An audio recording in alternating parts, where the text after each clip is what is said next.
오늘 우리에게 주시는 하나님 말씀은 마태복음 14장 22절에서 34절까지 말씀입니다. 마태복음 14장 22절에서 34절까지 말씀입니다. 한 절씩 교독하겠습니다. 예수께서 즉시 제자들을 재촉하사 자기가 무리를 보내는 동안에 배를 타고 앞서 건너편으로 가게 하시고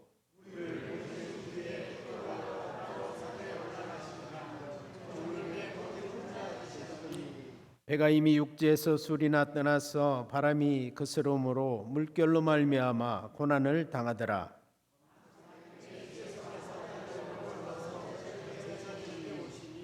제자들이 그가 바다 위로 걸어오심을 보고 놀라 유령이라 하며 무서워하여 소리 지르거늘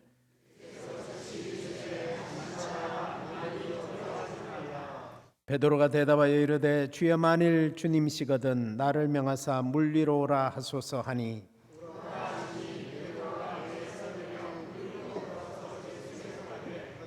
바람을 보고 무서워 빠져가는지라 소리질러 이르되 주여 나를 구원하소서 하니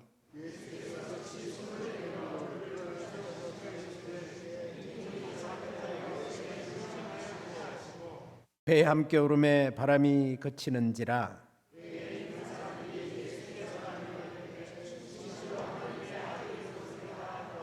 다 읽습니다. 그들이 건너가 게네사렛 땅에 이르니 아멘. 무더운 여름에 어떻게 잘 지내십니까? 네.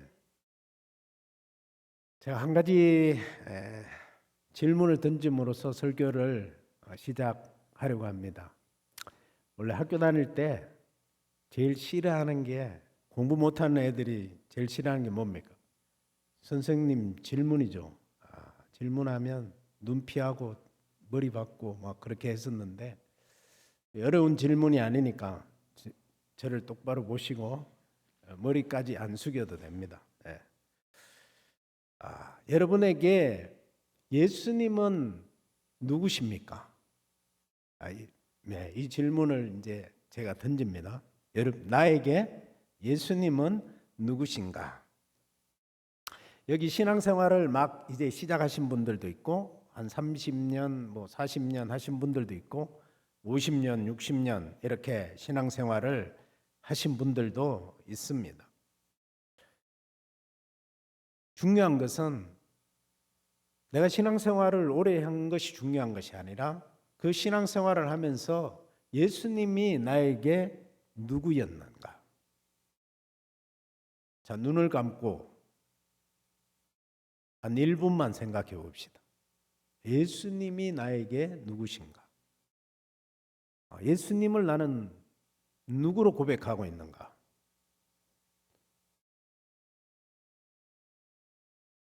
그 30초 지났습니다.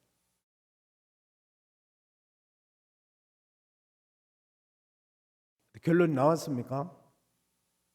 눈 뜨고 있는 분들도 계시던데. 자, 예수님이 누구신가? 여러 가지 답을 할 수 있습니다. 나의 구원자시고, 나의 하나님이시고, 나의 친구시고, 나의 스승이고, 멘토시고, 여러 가지 여러분들이 가지고 있는 그런 자신만의 그런 고백이 있을 것입니다. 오늘 본문에 나오는 예수님의 제자들은 예수님을 따라서 자신이 가진 모든 것을 버리고 예수님을 따르는 제자의 길에 들어선 사람들입니다. 이 제자들도 아직은 예수님이 누구신지를 잘 모릅니다. 그러니까 예수님을 알아가는 그런 단계에 있습니다. 우리도 마찬가지입니다. 예수님을 알아가는 그런 신앙의 여정 가운데 있습니다. 여러분들이 눈치를 챘을지 모르겠지만 지금 몇 주 동안 계속해서 담임 목사님 설교가 예수님의 제자에 대해서 제자도에 대해서 말씀을 전하고 있습니다. 자, 제자들은 예수님께서 수많은 병자들을 고치고 귀신을 쫓아내고 맹인과 죽은 사람들을 살리시고 바다의 큰 파도와 바람까지 잠잠하게 하시는 능력을 눈으로 봤습니다. 그러나 아직 이 사람이 도대체 누구시길래 이런 의문의 수준밖에 되지 않고 있습니다. 얼마 전에 오병이의 기적을 눈으로 보고 자기들이 손으로 그 직접 많은 사람들에게 떡과 물고기를 나눠준 후에도 여전히 예수님에 대해서 모르는 제자들, 그 제자들에게 예수님께서 물리를 걸어오시고 물에 빠진 베드로를 구원해 주심으로 그들의 입에서 이 사람 진짜 뭐다? 진실로 하나님의 아들이로소이다. 이렇게 고백을 하게 됩니다. 어쩌면 믿음이란 여기에서부터 출발하는지 모르겠습니다. 예수 그리스도께서 하나님의 아들이시다라는 고백에서 우리의 믿음은 시작됩니다. 오늘 본문의 말씀은 오병이어의 연장선상에 있습니다. 예수님께서 보리떡 5개와 물고기 2마리로 5,000명을 먹이시고 그 놀라운 기적의 현장에서 아직도 들떠있는 이 제자들을 어떻게 했다? 재촉해서 바다 건너편으로 보내십니다. 22절을 다 같이 한번 읽어보겠습니다. 예수께서 즉시 제자들을 재촉하사 자기 무리를 보내는 동안에 배를 타고 앞서 건너편으로 가게 하시고, 자, 여기 재촉했다는 말은 어떻게 억지로 뭐뭐 했다는 거야. 억지로 제자들을 보냈다는 겁니다. 예수님께서 행하신 놀라운 기적의 현장에서 떠나기 싫어하는 그 제자들을 억지로 배에 태워서 보냈다는 얘기입니다. 그러면 왜 제자들은 건너편으로 가고 싶지 않았을까요? 수수께끼입니다. 왜 그렇게 했을까? 왜 그들은 건너편으로 가기 싫어했을까? 그 까닭을 여기 정확하게 알 수는 없지만 추측은 할 수 있습니다. 예수님께서 가라고 한 그 땅이 게네사렛, 오늘 34절에 나오는 그 게네사렛 땅이기 때문에 거기는 이방인의 땅입니다. 유대인들은 이방인들과 상종하지 않습니다. 이방인의 땅에 가는 것을 좋아하지 않습니다. 그래서 이들이 첫 번째 싫어했을 수 있습니다. 두 번째는 자, 놀라운 기적의 현장에서 지금 5,000명을 자기 손으로 지금 제자들이 나눠줬어요. 떡 5개, 물고기 2마리를 계속 나눠줬는데도 계속 나왔어. 그 현장에서 여러분 같으면 떠나고 싶겠습니까? 그럼 뭐 하고 싶습니까? 잘했다고, 고맙다고 칭찬 한마디 듣고 거기서 누릴 대로 좀 예수님 덕에 나도 좀 우쭐하고 뭐 이런 걸 좀 누려야 되지 않습니까? 그러고 싶은 마음이 있는데 떠나라는 거야. 우쭐할 기회를 어떻게 놓치는 것이 사실 좀 안타깝죠. 그래 예수님이 무리를 보내신 후에 제자들 건너편으로 보내고 그 사이에 무리를 흩어 돌려보내십니다. 예수님께서는 그들을, 그 군중들을, 또 제자들을 의지해서 뭔가를 도모하고 싶은 마음이 없었습니다. 왜? 예수님은 사람의 심중을 꿰뚫어 보시기 때문에. 무섭지 않습니까? 여러분, 제가 여러분 심중을 꿰뚫어 보고 있다면 여러분 어떻습니까? 두렵지 않습니까? 두려울 거 없다. 나는 당당하기 때문에. 여러분들 다 그러실 줄 알면서 이 사람의 심령을 꿰뚫어 본다는 거예요. 예수님은 우리 중심을 다 그렇게 보시는 분이십니다. 그래서 그 사람들에게, 군중들에게 의존하지 않고 의지하지 않는 모습을 보여드립니다. 반면에 군중들은 배부름으로 예수님을 자기 왕으로 모실 생각을 합니다. 이 사람들이 우리 왕이 되었으면, 이 사람이 우리 왕이 되었으면 먹고 살 걱정 안 해도 되겠다. 아주 근본적인 사람의 그런, 그죠? 여러분들도 먹고 사는 걱정해요, 안 해요? 안 해요? 여기 다 믿음 좋은 분들만 먹고 사는 걱정해요. 오늘 저는 먹고 사는 걱정을 안 했는데 점심도 교회에서 먹고 저녁도 교회에서 먹고 그냥 먹여주시더라고. 감사하죠. 이렇게 자신의 필요를 채우기 위해서 그런 생각을 하는 사람들을 예수님은 흩어서 그들의 삶의 현장으로 돌려 보내셨습니다. 예수님의 삶은 그들이 삶의 자리로 돌아가서 오늘 그들이 체험한 역사, 하나님이 보여주신 그 역사를 보고 그들 또한 그렇게 삶으로 살아내기를 원하셨습니다.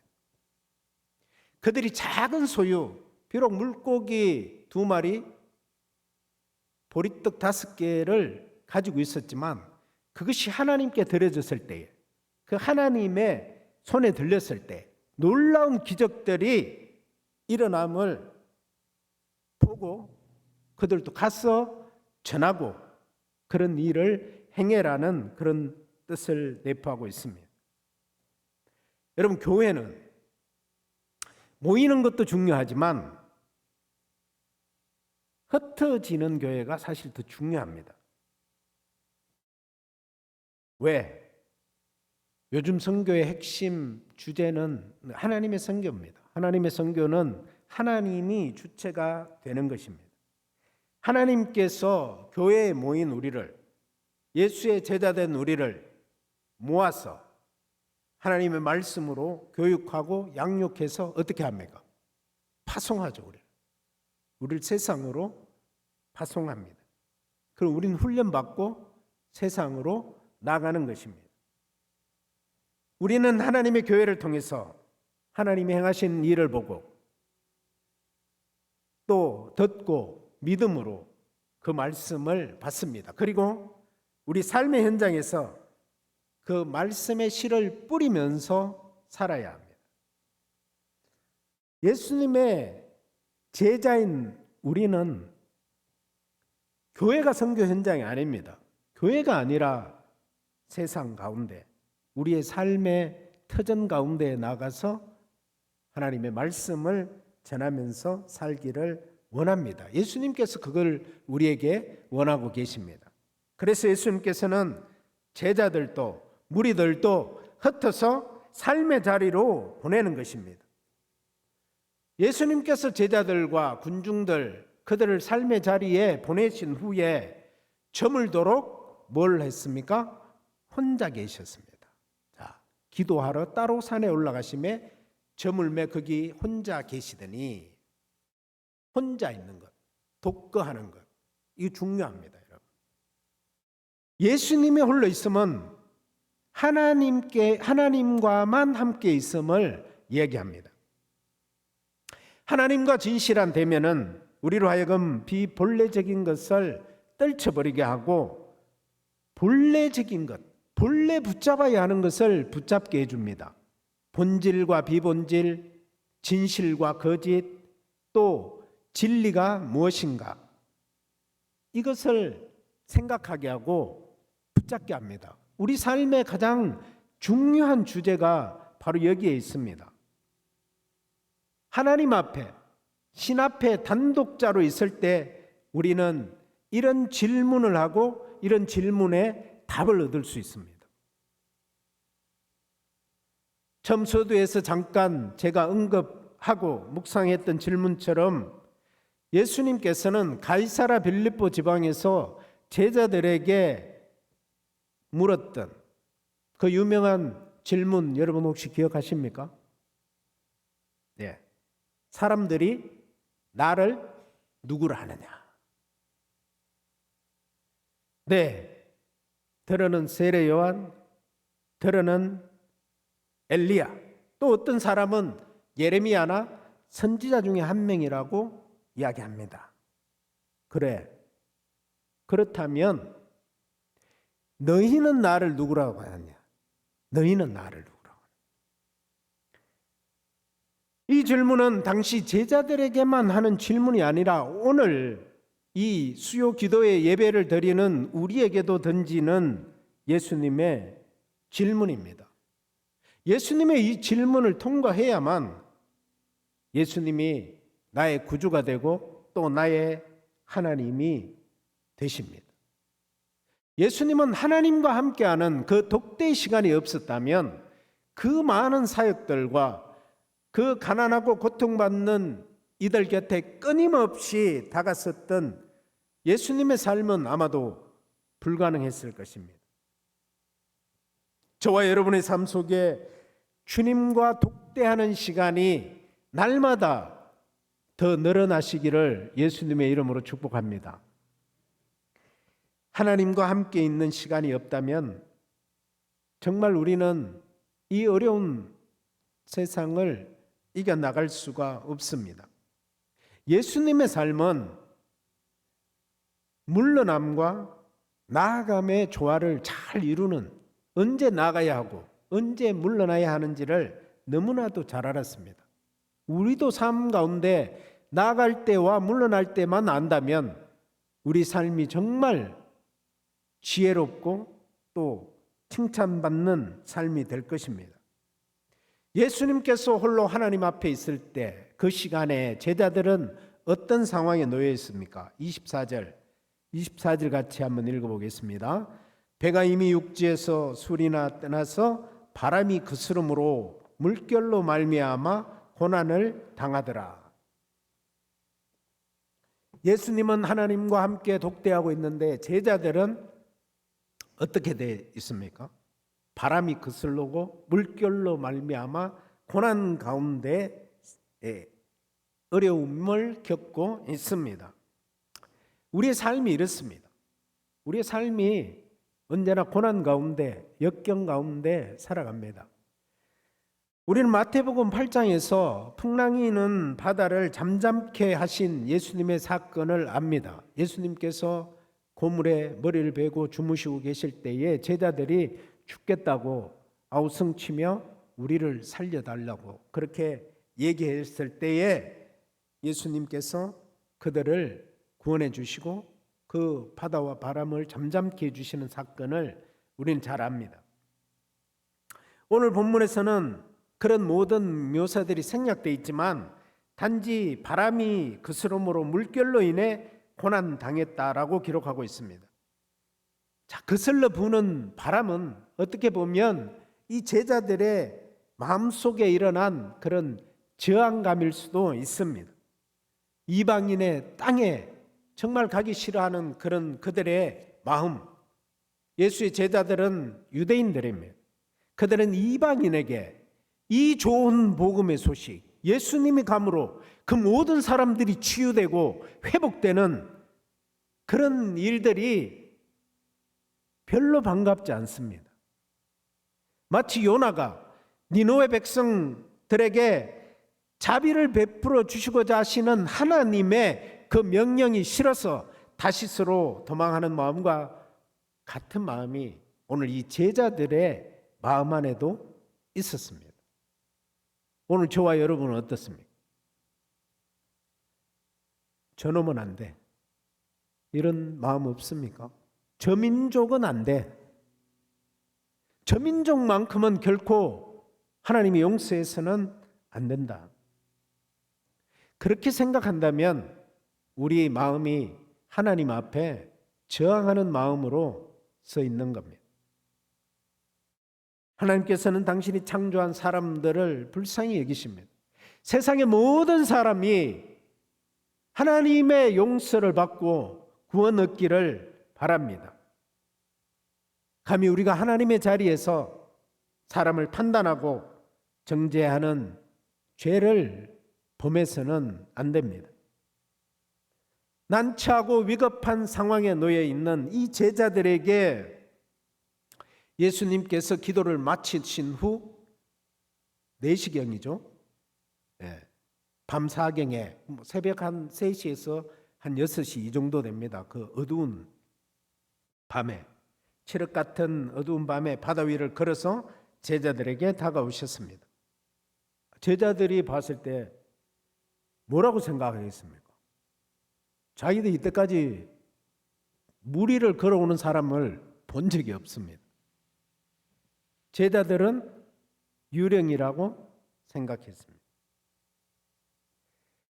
제자들은 그 광경을 보면서 유령인가 하면서 놀랐다고 말합니다. 여기 놀람은 혼란스럽다는 뜻입니다.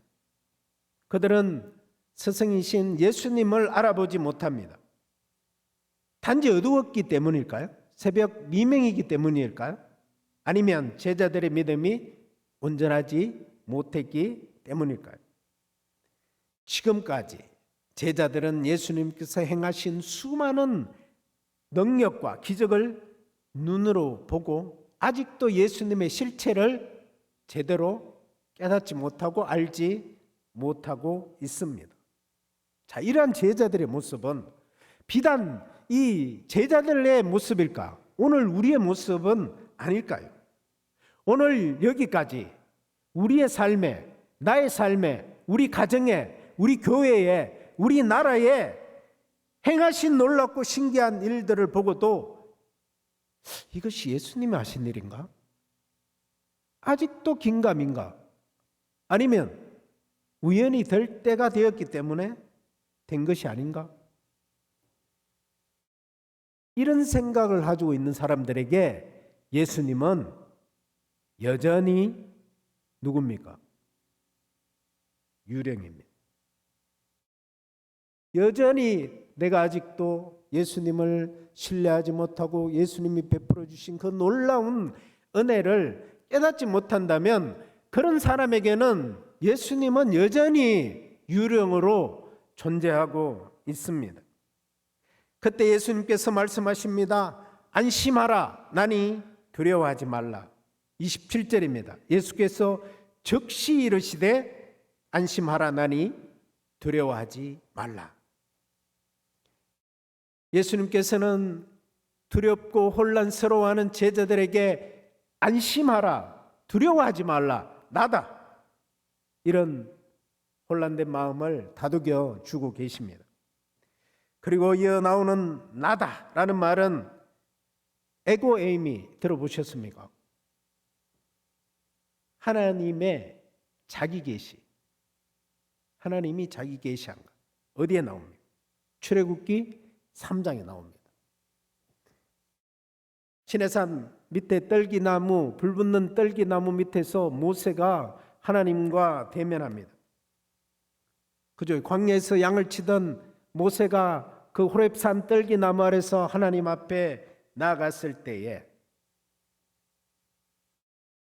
뭐라고 얘기합니까? 누구십니까? 모세가 묻습니다. 그리고 하나님이 뭐라고 얘기합니까? 나는 나다. I am who I am. 우리 딸이 아빠는 영어 하지 마라. 왜? 너무 매력적이다는 거예요. 경상도 사투리로. 그래서 영어를 안 하기로 했습니다. 제가. I am who I am. 나는 나다. 나는 스스로 존재하는 하나님이다. 오늘 예수님께서 나다라는 말씀은 내가 곧 하나님이다는 이런 말씀입니다. 안심하라고 말하신 분이 누구인지 알았더라면 제자들은 그렇게 큰 혼란에 빠지지 않았을 것이고 두려움에 사로잡히지 않았을 것입니다. 예수님께서 누구신지 아는 것, 예수님이 누구신지 아는 것이 우리 삶에 얼마나 중요한지를 다시 한번 보여줍니다. 오늘 25년도 표가 없군요. 25년 표가 뭐죠? 예수님 충분하다는 거예요. 우리 삶에 우린 평생 예수님을 다 알아갈 수 있을까요? 평생 예수님을 알아가는 이 여정 가운데 이게 믿음의 여정이거든. 예수 그리스도가 누구신가 아는 것이 정말로 중요합니다. 우리가 믿는 예수님께서 누구신지 안다면 우리가 이 땅에 살아가면서 두려워하거나 불안해할 필요가 없습니다. 우리 모든 죄를 속량하시고 우리를 구원하기 위해서 이 땅에 오신 예수 그리스도, 십자가의 고난을 당하시고 우리를 속량하신 그 예수 그리스도, 그분이 우리 앞에 서 계시기 때문에 나다, 두려워하지 마라. 우리가 두려워할 때 우리를 먼저 찾아오시는 분은 항상 예수님이십니다. 그분은 항상 우리를 먼저 택하시고 부르시고 의롭다 하시고 결국에는 영화롭게 해주시는 분이십니다. 이런 혼란스러운 가운데에도 수제자인 베드로가 용기를 냅니다. 저요? 알죠? 동숭악다처럼 손 들고 어떻게 합니까? 주님이시라면 나를 명하사 물리로 오게 하소서. 예수님이 오라 합니다. 베드로 물리를 걸어서 예수님께 갑니다. 믿음이라는 것은 어쩌면 이렇게 참 무모한 길을 가는 건지도 모르겠습니다. 베드로는 물리를 걸었습니다. 하지만 몇 걸음 못 가서 물에 빠졌습니다. 왜 빠졌을까요? 자, 30절 같이 읽어보겠습니다. 바람을 보고 무서워하여 빠져가는지라 소리질러 이르되 주여 나를 구원하소서 하니. 베드로는 예수님 보고 걸어갔을 때는 괜찮았어요. 근데 바람을 보고 눈을 약간 돌렸어. 이쪽을 보고 가야 되는데, 여기 목사님 보고 가야 되는데 저 권사님 보고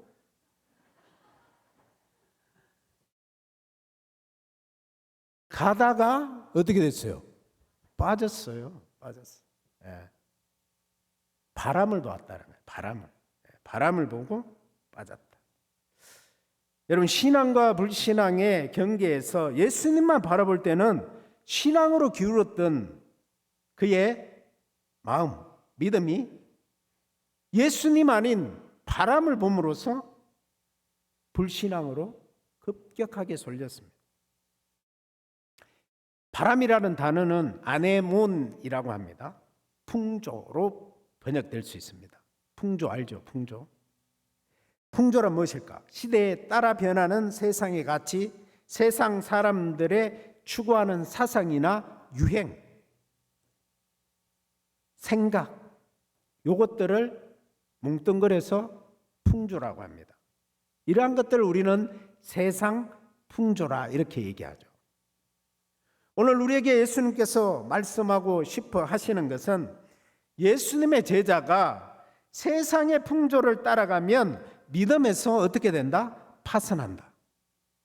세상 풍조를 따라가면 믿음에서 파산한다. 나와 우리 가정이, 우리 교회가, 우리 나라가 이 세상의 풍조를 따를 것이 아니라 우리 누구를 따라야 되나? 믿음의 주요, 우리를 온전케 하시는 이인 예수 그리스도를 바라보라고, 그분만을 바라보고 그분만을 따를 때 우리에게는 참된 소망이 있습니다. 우리는 오직 예수 그리스도를 바라보아야 합니다. 베드로전서 1장 8절 말씀입니다. 다 같이 읽어보겠습니다. 예수님을 너희가 보지 못하였으나 사랑하는도다.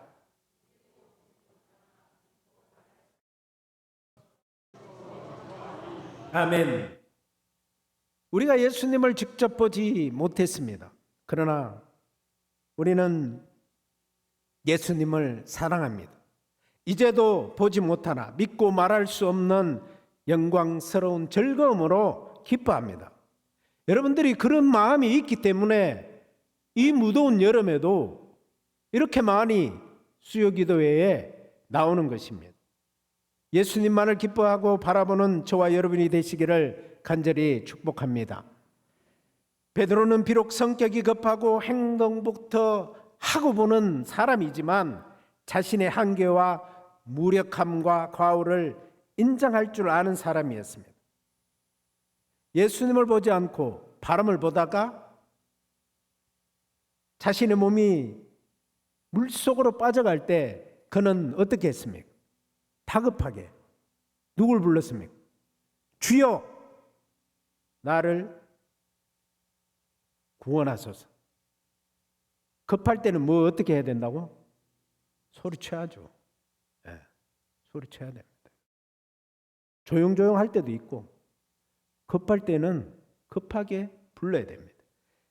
급하게 베드로의 다급한 외침에 예수님이 어떻게 반응했습니까? 즉시 이르시되 즉시 손을 내밀어 그를 구원해 주십니다. 오늘 본문 가운데 즉시가 몇 번 나올까요? 맞추는 사람. 땡, 끝났습니다. 시간. 오늘 즉시가 3번 나옵니다. 3번. 즉시. 즉시 제자들을 재촉하고 즉시 이르시되 안심하라 나다. 그 다음에 즉시 손을 내밀어 그를 붙잡았어.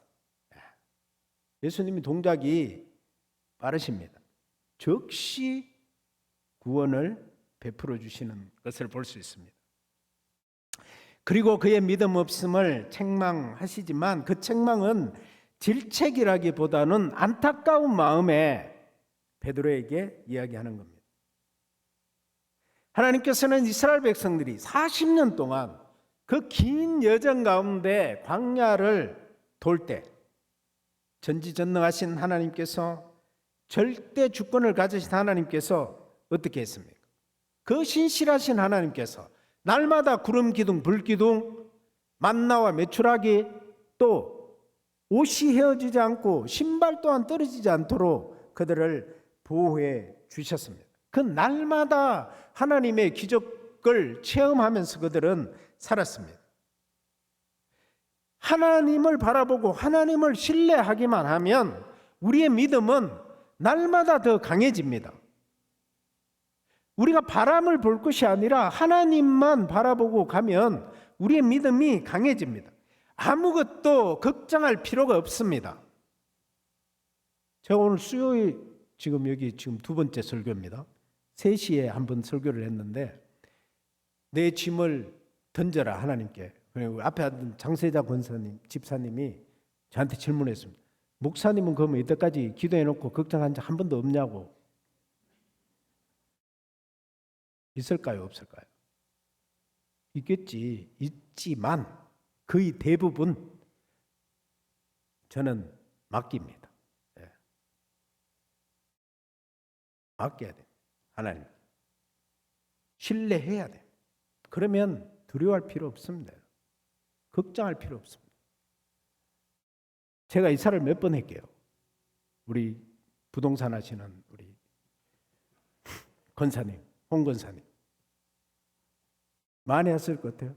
10번은 안 되고 한 9번 정도 했습니다. 9번. 9번 했는데 집 걱정을 해본 적이 없습니다. 지금도 제가 집이 2채입니다. 여기 신당 중앙교회에서 해준 집 1채, 김소희 목사가 가 있는 부산에 1채. 부자입니다, 제가. 걱정할 필요 없습니다. 두려워할 필요도 없습니다. 하나님만 보고 삽니다. 이스라엘 백성들은 어리석게도 하나님을 보지 않았고 그들은 척박한 광야만 바라보다가 근심하며 걱정하며 원망과 불평 가운데 살았습니다. 자연히 믿음이 어떻게 됩니까?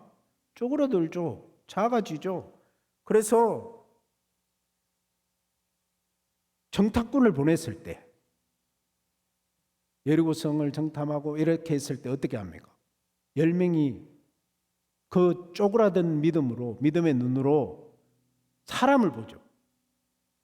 장대한 2m, 3m 가까이 되는 그 거인들이 지키고 있는 철옹성을 우리가 어떻게 점령하겠냐? 그런데 여호수아와 갈렙은 뭔 눈으로 봅니까? 믿음의 눈으로. 저것들 아무것도 아니다. 저 우리 밥이다. 그렇게 얘기합니다. 우리가 가져야 할 눈, 믿음의 눈으로 하나님을 바라보시기 바랍니다. 그러면 하나님께서 우리의 믿음을 더욱더 견고하게 세워주실 것입니다. 우리가 믿음으로 산다는 것은 한마디로 보이지 않는 예수님을 바라보면서 살아가는 것입니다. 우리가 비록 이 세상에 살고 있지만 세상의 풍조, 세상의 유행, 세상의 생각을 따라가지 않고 믿음의 눈으로 살아계신 예수 그리스도를 바라보는 것이 참 믿음으로 사는 길입니다. 믿음의 여정에서 믿음이 흔들리거나 두려울 때마다 믿음의 주님이신 예수님을 바라보고 그분을 홀로 독대하는 시간을 가지는 여러분들이 되시기를 간절히 축복합니다. 제가 운동을 좋아합니다. 모든 공으로 하는 운동은 거의 다 잘한다고 보면 됩니다. 자, 구기 종목에서 가장 중요한 포인트가 있습니다. 잘하려면 뭐에 주목해야 될까요? 운동 잘하시는 분들 많고 공에 주목해야 돼.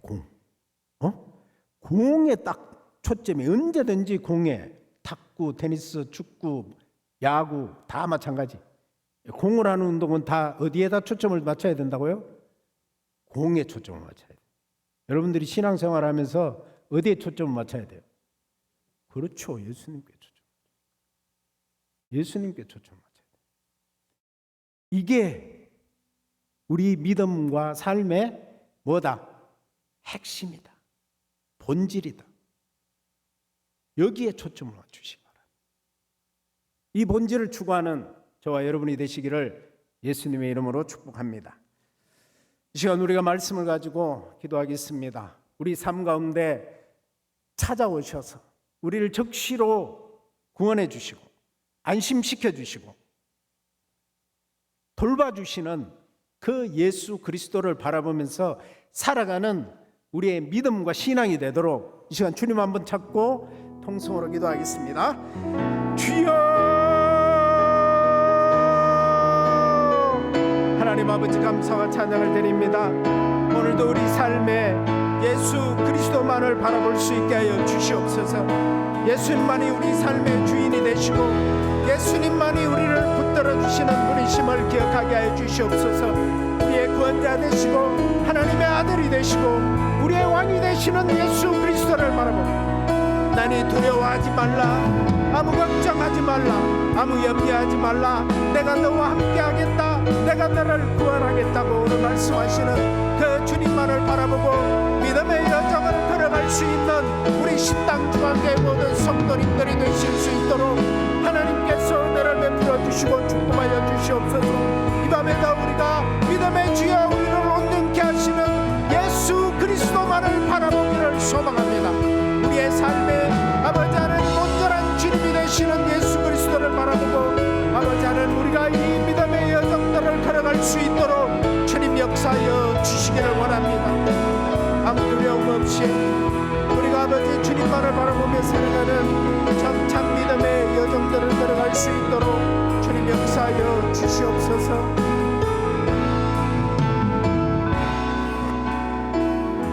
하나님 아버지, 삶의 본질이 무엇인지 우리에게 말씀하시고 우리가 이 세상의 풍조를 따라 살아갈 것이 아니라 믿음의 주여 우리를 온전케 하시는 예수 그리스도만 바라보고 그분의 말씀을 따라 살아가도록 우리에게 성령님을 보내주시옵소서.